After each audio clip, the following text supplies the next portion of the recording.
Hello, Jamie. It's been a little while. It has. It has. I've missed your face. Everyone's just been listening to me waffle on a voice note. Got someone to talk to now. I know. It's always nice to see your face as well, mate. I've got to say, I've missed you. Oh, I'm back. Well, I'm here. I've got the TO tan as well. Like, I know. Yeah, you do. Just You being do have a bit outside. of a tan. Not bad. Stand outside all day. It's coaching out there is gold. Doing bits. Yeah. What's been going on? Have you got any updates for us or anything? Yeah, not a lot really. No?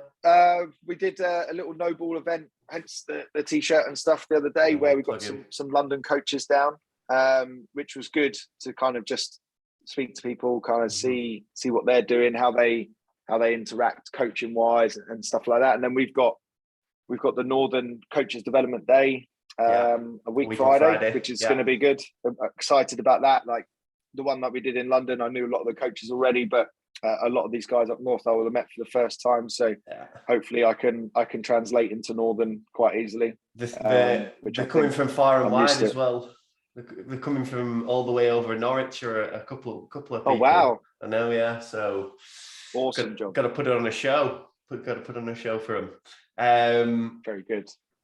Affiliate gathering this weekend. Unfortunately, you can't make it, but I know a few people are going. Cudders is going. He's dropped me a message already. But hopefully I'll manage to catch a few of us if you're there as well. So kind of looking forward to seeing what it's all about, because you did it last year, because you coached the 180 people workout, didn't you? Yeah. No pressure for anyone that's doing it. If they mess it up, like Mr. Rad and myself nailed it. So we didn't. We just had fun doing it. But yeah, it was really good fun to get a lot of like-minded people. You think of affiliate owners, they're early adopters to things. They do things like it's not the normal route to running a business. And a lot of people that have kind of at that 8 to 10 year period now, like Daz at Train and those kind of guys are like, I started CrossFit in my level 1 was 10 years ago. And it's great to see like a lot of people still doing it and realizing it is a way of life, and you can make it happen quite well. 10 years, man. 10 years. I know. That is mad. Right, let's get stuck into the week. So I think, what we said at the start of kind of the last phase was that this was kind of going to run into 2 blocks, is what we said from the start. So I know we've had a deload, but I wouldn't see this kind of next like block of training as a different phase as such. Just the first block of it is blending into the second. So just touching on a couple of things that we, said at the start of the last phase. It was, we did the other total as one of the benchmarks. We did the longer conditioning hero workout Rennie as a bit of a benchmark as well. And then we had the strict ring muscle up as a benchmark, as like our third benchmark. So just to kind of keep you guys in the loop with the kind of overall kind of shape of things. For the strict ring muscle up, you'll notice like after the first couple of weeks, it wasn't as specific. It's been more kind of general. So there's been like a lot of bench pressing in, which is great for the strict ring dip. There's been a lot of, strict pulling on the bar, weighted pull-ups as well. And you'll probably notice towards the end of this phase that it will start to get more specific to the strict ring muscle up. So again, just looking a little bit longer term, the strict ring muscle up is likely to kind of retest that, not at the end of this phase, but potentially at the end of the next phase. So it's a good time this time of year to kind of focus on the strict strength, but it doesn't mean that we need to do it all in one phase. It's like we can gradually blend it, through the months. So we're just building up good foundations. And like I said, the beauty of CrossFit is that we do all these different exercises and they help one another. So I think it's important to remember that, and that's why, even though we said, you know, the strict ring muscle up, we're setting this as a bit of a benchmark, it's like, it doesn't have to be tested at the end of this phase. We may do a similar session to what we did at the start of that first block, just to kind of, so people can be like, oh, right, I am actually getting better here without, you know, specifically retesting anything. So that's something that we might do with the strict ring muscle up towards the end of this little block of training that we've got now. I think just adding to that, it's because of the strict ring muscle up being quite a very difficult movement to do. If we kind of keep the same formats, a lot of people kind of get pigeonholed into doing something like there's only one area they can really focus on. Say they're only strong enough for the full script feet on box ring row, you're probably then really limiting, and then it gets a bit what we call samey. So just kind of ebbing and flowing, still having an underlying upper body pulling theme and pushing theme is obviously still relevant. You can still see it dropping in and out. For instance, on Friday, we've got some strict weighted pull-ups to accompany the deadlifts. It's just all there, and it keeps that variance. Like Jack said, everything should help everything to an extent. Is it optimal? I'd probably say if you want a strict ring muscle up, you need to be doing something specific 2-3 times a week, every week. But we're writing a GPP program. So we're writing something that people want to get a little bit of everything, so then they can build their kind of basis of everything. And then if you do have members that come to you and they're kind of keen to push on to the next step, next part of it, be it the conditioning or the weightlifting, we've got some additional areas that they can focus on. And just making sure that people are having fun with training, because that's one thing that I've learned is, like, if your members are having fun, it doesn't really matter what they do. They come in, have the best hour of their day, they will get fit in the process because they'll have that positive outlook and that mindset. Definitely. I think, like you say, we got a few messages the past couple of weeks to be like, this upcoming week of training it looks really good. And when you hear that, like, if people are excited to go into the week's training, they're going to get much more out of it. Obviously, like, the program structured and so that people will, you know, progress and everything. But again, like, if there's that element of like enjoyment in there as well, the buy-in's there, people get much better and, you know, much quicker as well. So yeah, that's a really important point. Cool. Let's get into the specifics of the week then. It's been a while, let's say. Right, kicking off with some back squats. High rep, 4 sets of 10. It's got hypertrophy written all over it. It totally has. Kind of taken, again, directly from the athlete plan. We've kind of given a block of time to do it. It's roughly 2 minutes rest between each set, using roughly 60%. Few things that I always harp on about when you see these hypertrophy weights, like the difference between doing sets of 10 for max weight versus doing sets of 10 at 60% are completely different. I know everyone could do a 10 rep max. I know a long time ago, I've done 10 rep max at 160. The goal here is this would probably be around 100 kilos. And it would be something that I'm just trying to continuously move, go through a great range of motion, and just trying to get a real good feel and a pump in those legs. Like, if you think of talking about bodybuilding world, like, you come away, you're drenched in sweat because of time under tension, and you're working really hard. So emphasize that to the members. Like, don't go chasing the leaderboard for the highest weight on the back squat. Go for different metrics, like no belt, moving through a range of motion. Can you do this in no lifters? So you're in trainers, just going through great ranges of motion, and you'll get a great feel for it. I definitely, again, this kind of time of year, I'd definitely be setting the challenge where it's like you said, Jamie, no lifters on, no belt on, full range of motion for those people that usually, you know, kind of almost halt at borderline. Like, challenge them to push that depth a little bit more and really get that full range of motion. So just set a few kind of little challenges through that strength work to take the emphasis off the weight and the intensity. For the workout, it's going to be a little bit spicy with the cow bike in there, but I think what's important to remember is that we're still want to be hitting 2 solid power snatches as we're moving through this. You've put a target score as 80%.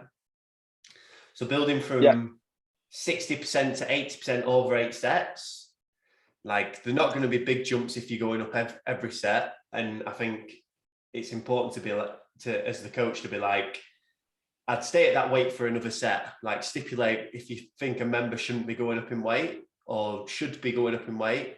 I think this is a good workout to be telling them as well. What are your thoughts on that? Totally agree. I think I did this workout and I tried to go up kind of every other set. Couple of reasons why that was there. I kind of, every time you make a jump in weight, it's a new stimulus, it's a new feel. Kind of, you want to do one, maybe the first set's never as good as the next one, and then once you've solidified good technique.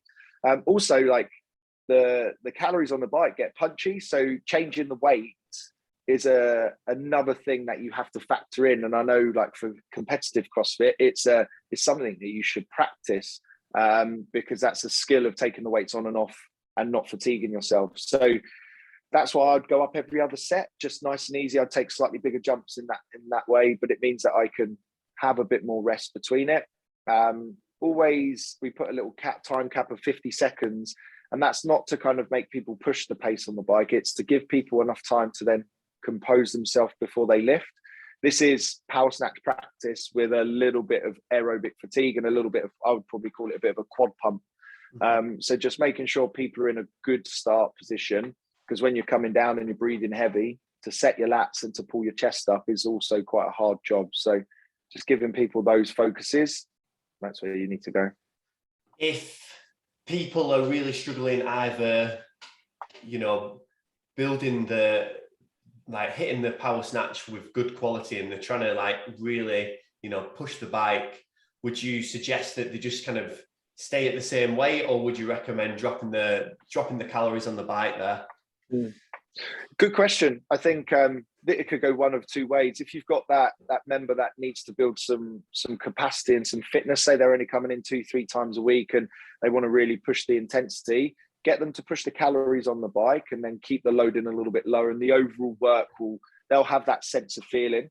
If you've got someone that really needs to improve their strength, it might be something like 30 to 40 seconds on the bike, compose yourself, and then making sure then they're pushing the loading on the power snatch with good technique. So you can kind of use this workout as you see fit, and everybody, that's where the general program becomes very individualized. And that's one thing that a lot of people lose sight of, is that everything can be specific to you if the coach is helping guide it and the member understands what they're trying to get out of it. So that's where the feel comes in, and making sure we know where we are.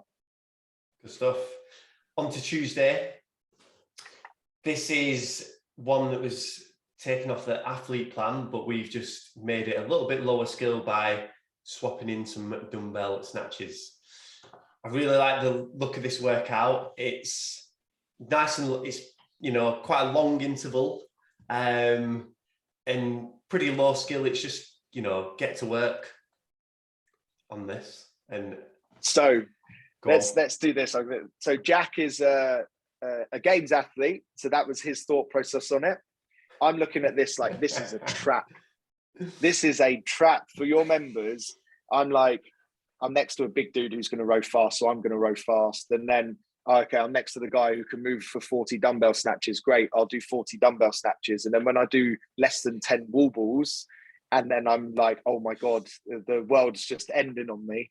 So I think I put it in the notes, like, we're finding that balance and that pace on the first 2 movements, I think will be where people learn how to navigate these kind of workouts. The rep schemes here are awkward. For a good person, like a real top level member, their goal is to go unbroken throughout all of this. It's like, can you manage that fatigue? Can you get on there? Maybe 2 sets of 10 on the toaster bar, so then you can get straight onto them rather than taking a break.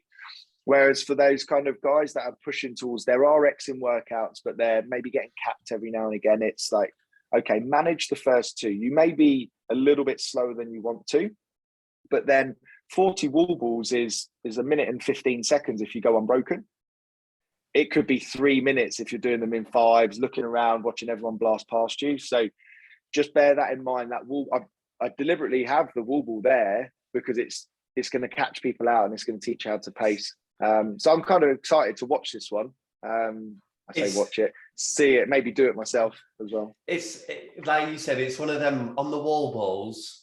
People get to them and they can just crumble. It's funny how it can really make people crumble.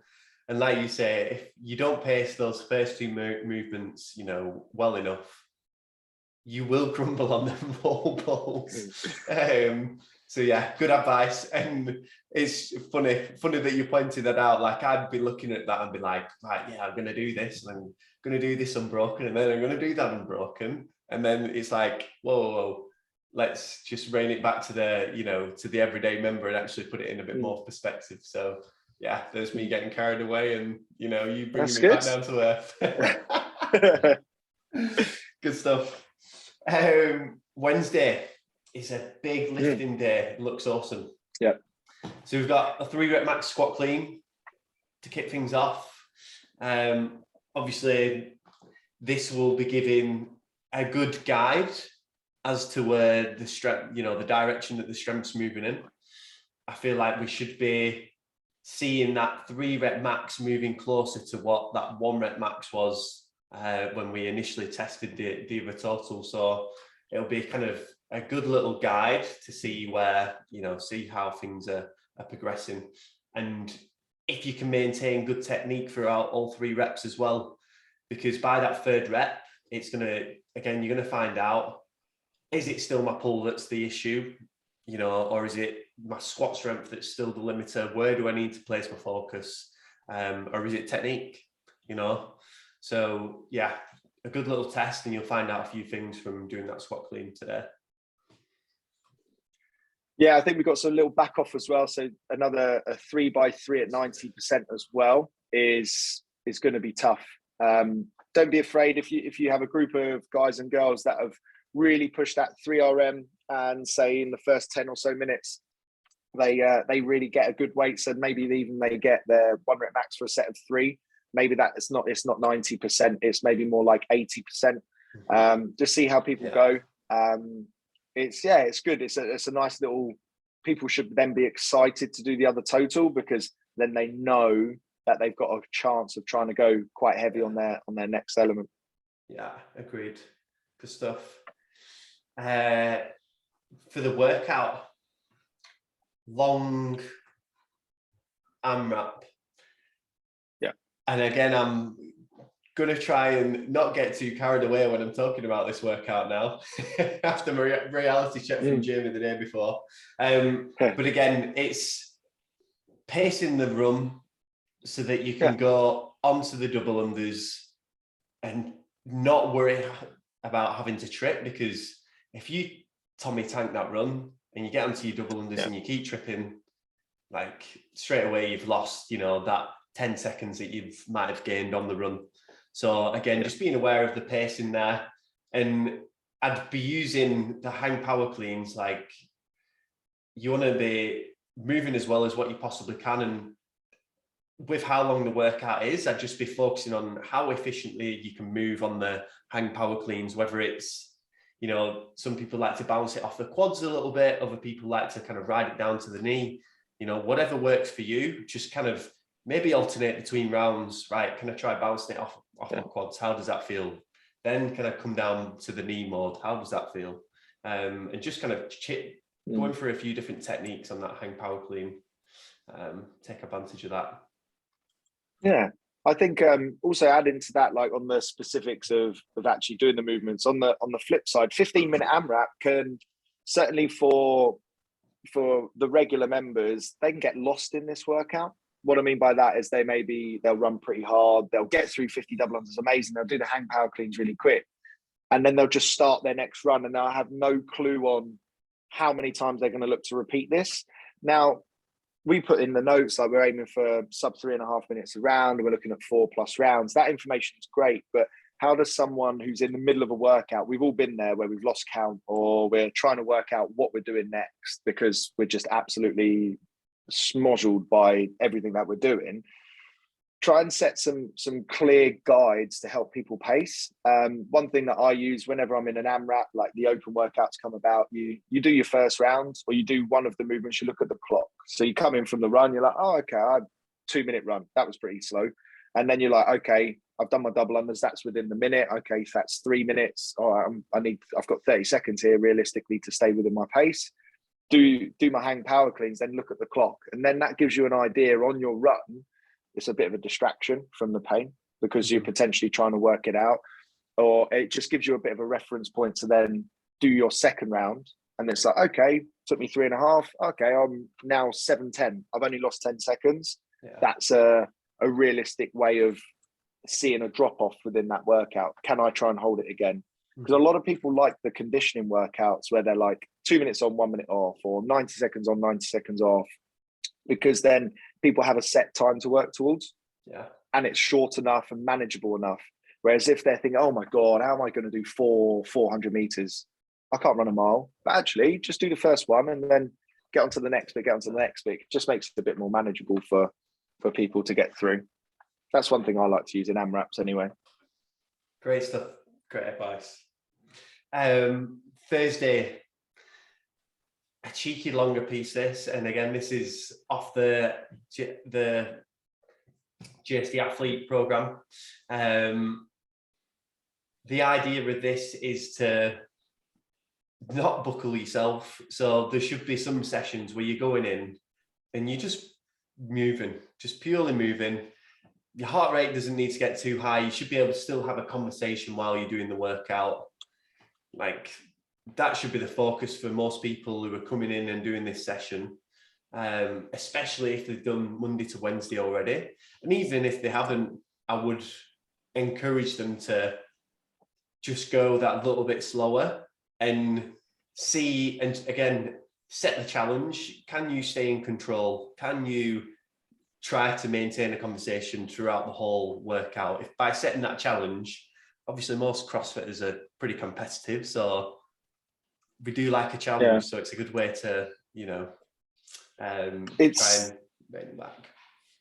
It's zone 2 training. It's learning how to manage your heart rate, going through skills, seeing how certain things affect you, like does my heart rate go up and down when I'm going down and up on the Turkish get up and those kind of things. And that's just as important part of training as gymnastics or the strength work. People listen to the percentages on the strength work because that's what it says, and they know that they need to do that. Whereas it's technically the same thing. The 35-minute AMRAP at 60 to 70%. If we said that for squat cleans, everyone would be quite happily doing it. Whereas all of a sudden it's, okay, I'm going to 500-meter row. How quickly can I do it? And then you've put yourself in a hole and you've lost the actual intent of the workout. Now, it's not supposed to be easy to make it easy for the whole week, but that is a good thing that you can work on from a mental standpoint. If you've been beat up, lots of leg work, it's nice to kind of reinvigorate what's going on. But then secondary, it's going to train the correct energy system. So if people want to get fitter, this is an integral part of their training that needs to be done. And that's the intensity and results thing. It is important, but then also this is just as important as well. Agreed. Good stuff. On to Friday. Again, this is just briefly touching on what we said before, like there's some weighted strict pull-ups in here, and that is part of what is going to help people to get towards that strict ring muscle up. Can people before that have done pull-ups, can they now start to add a little bit of weight, or can we progress those strict pull-ups? So again, just kind of keeping that one eye on the longer term there. But we've got touch and go deadlifts. So this is all kind of back on the strength work. And it's all about maintaining control, thinking and using the muscles that we want to be using. I know, especially on touch and go deadlifts, it can just all go out the window, but get people to add a little bit of a tempo in there. Like it's every 4 minutes. Again, like, can you challenge people to make those deadlifts last for, 40, 50 seconds and get that time under tension a little bit more, which is, what we're after here, which is why it's, a back exercise into another back exercise, like getting that time and attention. So yeah, that's what I'd be saying. What would you? Yeah, do? nice change up. Like I think if the dynamic of the week, one thing I've just tried here is, if you notice, Monday, Tuesday, Wednesday is quite squat dominant. So we're going below parallel, we're squatting. And then if you notice, the Friday and the Saturday is quite hinge dominant.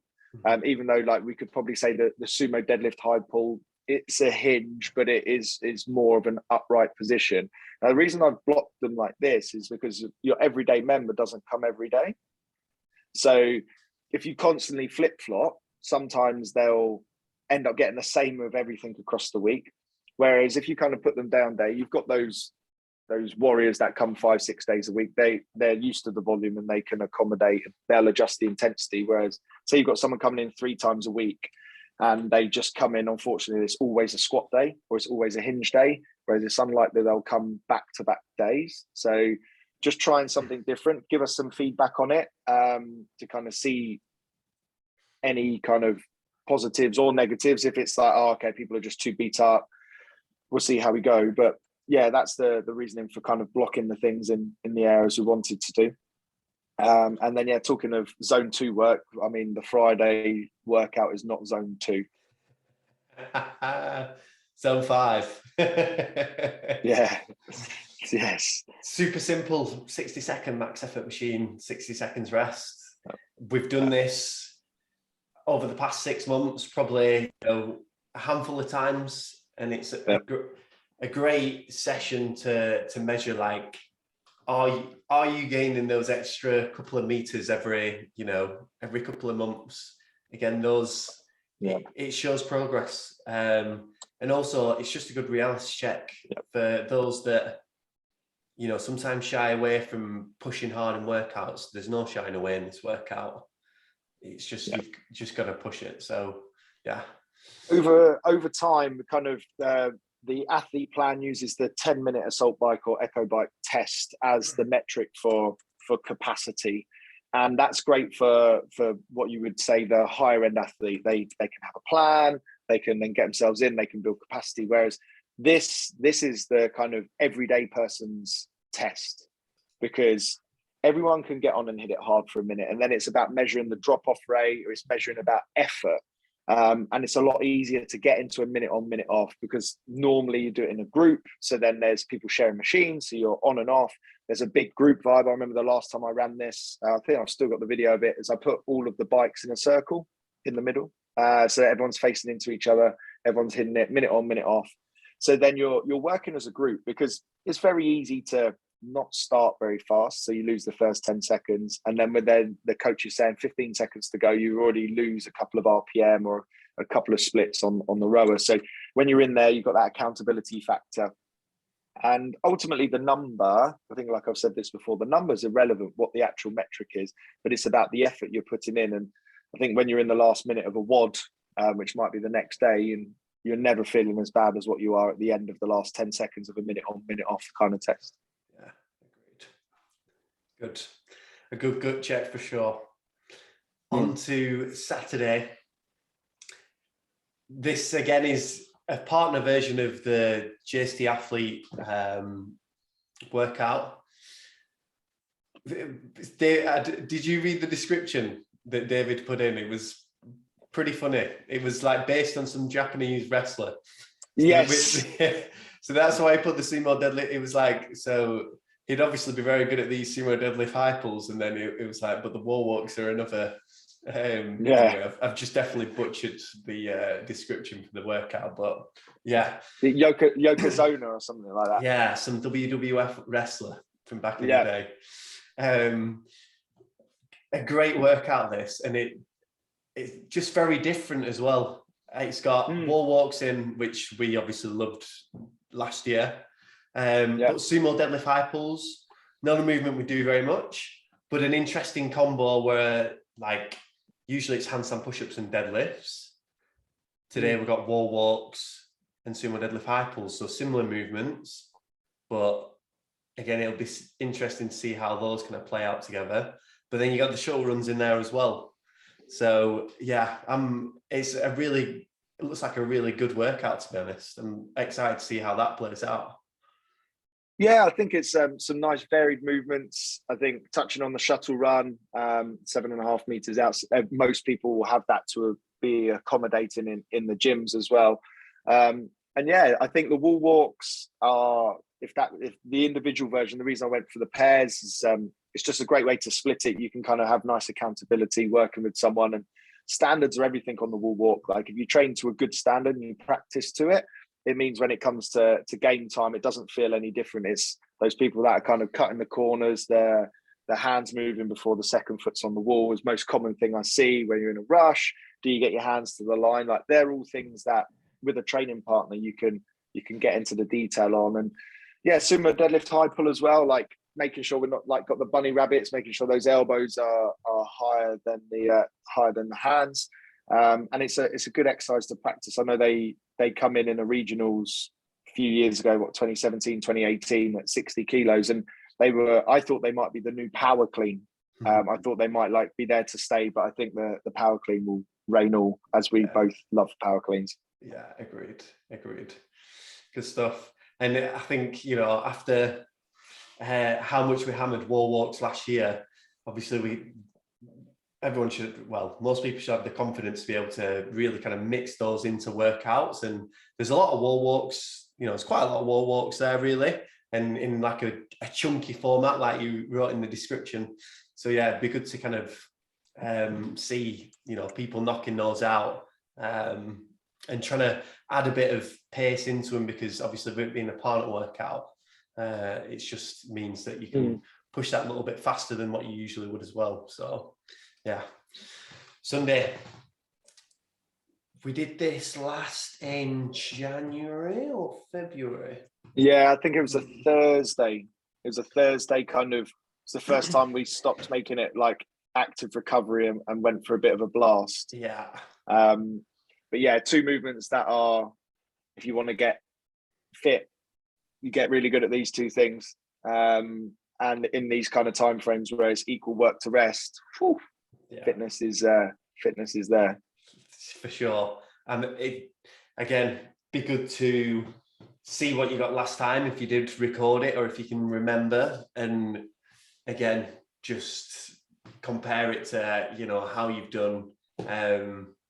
And even if you didn't get better, like, is there a reason for that? Are you focusing more on the weightlifting, doing the weightlifting sessions, or like, have you not been able to come to the gym as much, or are you more stressed at work, or whatever? But yeah, a good kind of mental challenge as well as a physical one as well. I think the best score I saw, it wasn't from a gym member, but I think they got it done in 5 sets. 20. They were averaging 20 of the burpee box jumps each time. They were good on the rower, so they were getting the row done in like 35-40 seconds, which then gave them the time to just settle into a rhythm and go for it. It wasn't Cameron Nicol, because he's a giraffe on the rower. Who was that? Mad. James Dollar. Was it James Dollar? Mr. Pure Sport. Yeah. He saw it on the class plan and he was like, I'm going to give that a go. I think he just did it in the gym box. So to do it on your own and have a bit of a blast was, yeah, that's true. To do it in a warm, dark gym box on your own. It's not like a cold, wet day in Wigan, mate. No, I was going to say, like, right. That's the whole week wrapped up. Yep. Good to catch up. Good to just talk about the week's training and the plan going forward again. I did put out a few questions the other day to just, see how everything was going to people, just get a bit of feedback, how they're doing. Got some answers from people, didn't get answers from other people, but it'd be nice to get something back if you haven't messaged us yet, just so we know that you guys are still alive. Yeah. But yeah, if you need anything from us, drop us a message. Hopefully we'll see quite a lot of you in the next couple of weeks as well. Yeah. Awesome. See you soon. See you later, mate. Catch you in a bit.